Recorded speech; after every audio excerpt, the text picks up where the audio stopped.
The ironic show clips में आपका स्वागत है। कम टाइम में ज़्यादा सीखना है तो तुरंत सब्सक्राइब कर लें।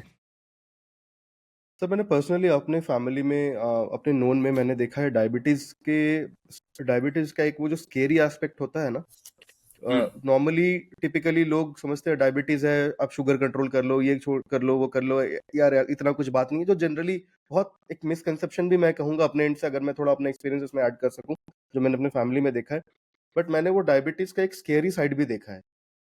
एंड कैसे वो आपके बाकी के बॉडी ऑर्गन्स को कैसे हिट करती है, B it your eyes, specifically retina, आपकी किडनी, आपके आपके हार्ट को। अगर आपको छोटा सा माइनर इंजरी भी होता है जो कि नॉर्मली हमारे प्लेटलेट से तुरंत हील हो जाता है, एक डायबिटिक पेशेंट को कितना मेजर हो सकता है। तो ये सारा चीज मैंने देखा है। But I would request you, आप थोड़ा सा डायबिटीज का जो ये जो स्केरी फेस है कि डायबिटिक पेशेंट को, जो हाईली डायबिटिक है, उनको क्या क्या किस किस तरह की बीमारियां होती हैं। मेरा पर्पस ये नहीं है कि उनको स्केरीनेस दिखाना, but definitely you should know the scary part. Right. तभी आप फिर आज फाइट करोगे कि मुझे वो सब चीज कॉम्प्लिकेशन एग्जैक्टली। नहीं। तो हम देखेंगे कि डायबिटीज कैसे अफेक्ट करता है और क्यों अफेक्ट कर रहा है। डायबिटीज बेसिकली दो प्रोसेस से अफेक्ट करता है। एक होता है माइक्रो। माइक्रो मींस बहुत माइक्रॉन्स, छोटी वेसल्स को।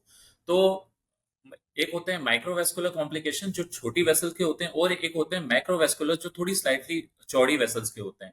तो पहले बात हम करते हैं माइक्रोवेस्कुलर कॉम्प्लिकेशन। तो माइक्रोवेस्कुलर मतलब जैसे आई रेटिना की जो वेसल्स हैं, दे आर वेरी स्मॉल। तो उसमें जाके डायबिटीज, जो एक्सेस ग्लूकोज होता है, हम बात कर रहे हैं कि शुगर डायबिटीज, तो जो ये एक्स्ट्रा शुगर है ना, ये बॉडी में कुछ प्रोटीन्स के साथ जाके कंबाइन कर लेता है, और वो प्रोटीन्स जाके हर जगह ब्लॉकेज कर देती हैं। तो शुरू में तो ये छोटी वेसल्स को ब्लॉक करती हैं। तो अगर रेटिना में छोटी वेसल्स को ब्लॉक करती हैं, तो वहां पे रेटिना में बेसिकली ऑक्सीजन सबको मिलती नहीं है, रेटिना को, आंख को। देन वहां क्या होता है, due to less of oxygen, हमारे रेटिना के सेल्स हैं जो देखने वाले हैं, दे गेट डैमेज। और कई बार उसके रेस्पॉन्स में बहुत सारी ब्लीडिंग होना, जो रेटिनोपैथी बोलते हैं, कि विजन लॉस भी हो रहा है, तो वो सब सारी चीजें ड्यू टू माइक्रोवेस्कुलर क्लॉगिंग होती है, ब्लॉकेज होने की वजह से। सेम होता है किडनी में। किडनी में का भी काम होता है। किडनी में एक ग्लोमेरुलस नाम का स्ट्रक्चर होता है, जिसमें बहुत छोटे छोटे, जैसे आपने देखा होगा कि आटे की छलनी होती है ना, हमारी किडनी उस तरीके की होती है कि जो नॉर्मली चाय राइट। छानने वाली छलनी है। तो डायबिटीज क्या करता है, उन छलनी उनको जाके ब्लॉक कर देता है। जो एक्सेस शुगर्स हैं, वो प्रोटीन के साथ कंबाइन करके उनको ब्लॉक कर देता है। तो बॉडी क्या करता है कि अरे, उसको प्रेशर से निकालो। जब प्रेशर से निकालो, देन दैट दैट बैरियर, जो छलनी है, वो ब्रेक होती रहती है। और धीरे धीरे फिर आपके किडनी से प्रोटीन निकलते हैं। प्रोटीन निकलते निकलते धीरे धीरे किडनीज डैमेज हो जाते हैं। सेम नर्व्स का, डायबिटिक पेशेंट्स को कई बार आप देखेंगे, या बहुत सारे हमारे लिसनर्स हैं वो एग्री करेंगे, कि रात को डायबिटिक पेशेंट को सोने में बहुत प्रॉब्लम होती है। उनके पैरों में एकदम बर्निंग, जलन होना। बार बार वो बोलेंगे कि अपने पोते को या अपने सन को कि हाँ, मेरे पैर दबा दो, मसाज कर दो या ऑयलिंग कर दो। तो ऐसा इसलिए लाइक। होता है कि डायबिटीज से जो नर्व की लेयर है ना, वो शॉर्ट सर्किट हो जाती है। लाइक डायबिटीज एक माइलिन कवरिंग होती है नर्व के ऊपर, जैसे कि हमारे इलेक्ट्रिकल वायर्स होते हैं, जिससे कि करंट शॉर्ट सर्किट नहीं हो। तो ऐसे डायबिटीज की वजह से ये लेयर जो है, इंसुलेटेड लेयर, ये डैमेज हो जाती है।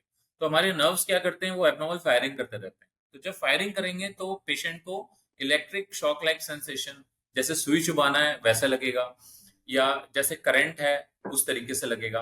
तो ऐसे बहुत सारी उनको प्रॉब्लम्स होते हैं। तो इसको बोलते हैं डायबिटिक न्यूरोपैथी। तो ये जो तीन कॉम्प्लिकेशंस हैं, सबसे पहले रेटिनोपैथी, फिर नीचे आते हैं किडनी का डायबिटिक नेफ्रोपैथी, और नीचे जाते हैं डायबिटिक न्यूरोपैथी। तो ये तीन है माइक्रोवेस्कुलर कॉम्प्लिकेशन। सेम उसी तरीके से अगर ब्रेन के मोटे वेसल्स में डायबिटीज की वजह से क्लॉटिंग हो गई, और डायबिटीज की वजह से जो ब्लड वेसल्स में डैमेज हो गई, तो उससे हमें सीवीए या स्ट्रोक आता है।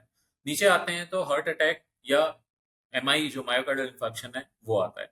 या हमारे पैरों के वेसल्स में ब्लॉकेज जो हो जाती है उससे, जिसको बोलते हैं पेरिफेरल आर्टरियल डिजीज, क्योंकि आर्टरीज मोटी होती हैं पैर में, और उनमें अगर ब्लॉकेज होगा, राइट। तो पैरों में ब्लैकनेस, पैरों में घाव नहीं सूखना, पैरों में कई बार उंगली काटनी पड़ती है। तो ये सब फुट वो एम्पुटेशन, ये सब भी डायबिटीज में। तो both micro and macro are very scary things that I will से।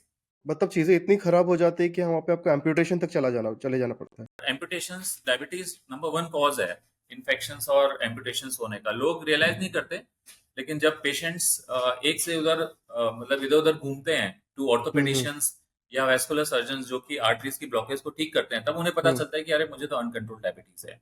तो I will highly suggest people कि मतलब मतलब Ronic, if you ask me कि मैं कैसे अपने पेशेंट्स को समझाता हूँ कि डायबिटीज या इज वेरी स्केरी, क्योंकि डायबिटीज में पेशेंट्स को कोई सिम्टम्स नहीं होते। जो हमने सिम्टम्स की पहले बात की, वो किसी को हो भी सकता है, किसी को नहीं भी हो सकता है ना। तो मैं हमेशा पेशेंट्स को राइट। बताता हूँ, I would like my listeners to pay special attention to this, कि जो डायबिटीज है वो एक दिमक की तरह है। मतलब दिमक जो होती है, अगर इफेक्ट होती है तो पता नहीं चलता है अपने को, लेकिन धीरे धीरे राइट। धीरे धीरे वो पूरे शरीर को खोखला कर देती है। या फिर एक डायबिटीज ज्वालामुखी की तरह है, कि अंदर लावा बन रहा है, बट जिस दिन हम्म। कॉम्प्लिकेशंस होंगे ना, उस दिन वो लावा फट के आपको असर दिखाएगा, वोल्केनो इरप्ट करके। So just keep these two things in mind. मतलब बेसिकली अगर आप सिम्टम नहीं हो, that means hmm. You are not normal. Everything is, your volcano is erupting inside you, तो आपको उस वोल्केनो को 10 साल के बाद प्रिवेंट करना है। That's why you have to act now. अगर आपको ये क्लिप अच्छा लगा तो इस चैनल के बाकी क्लिप्स को भी जरूर देखें और सीखते रहें।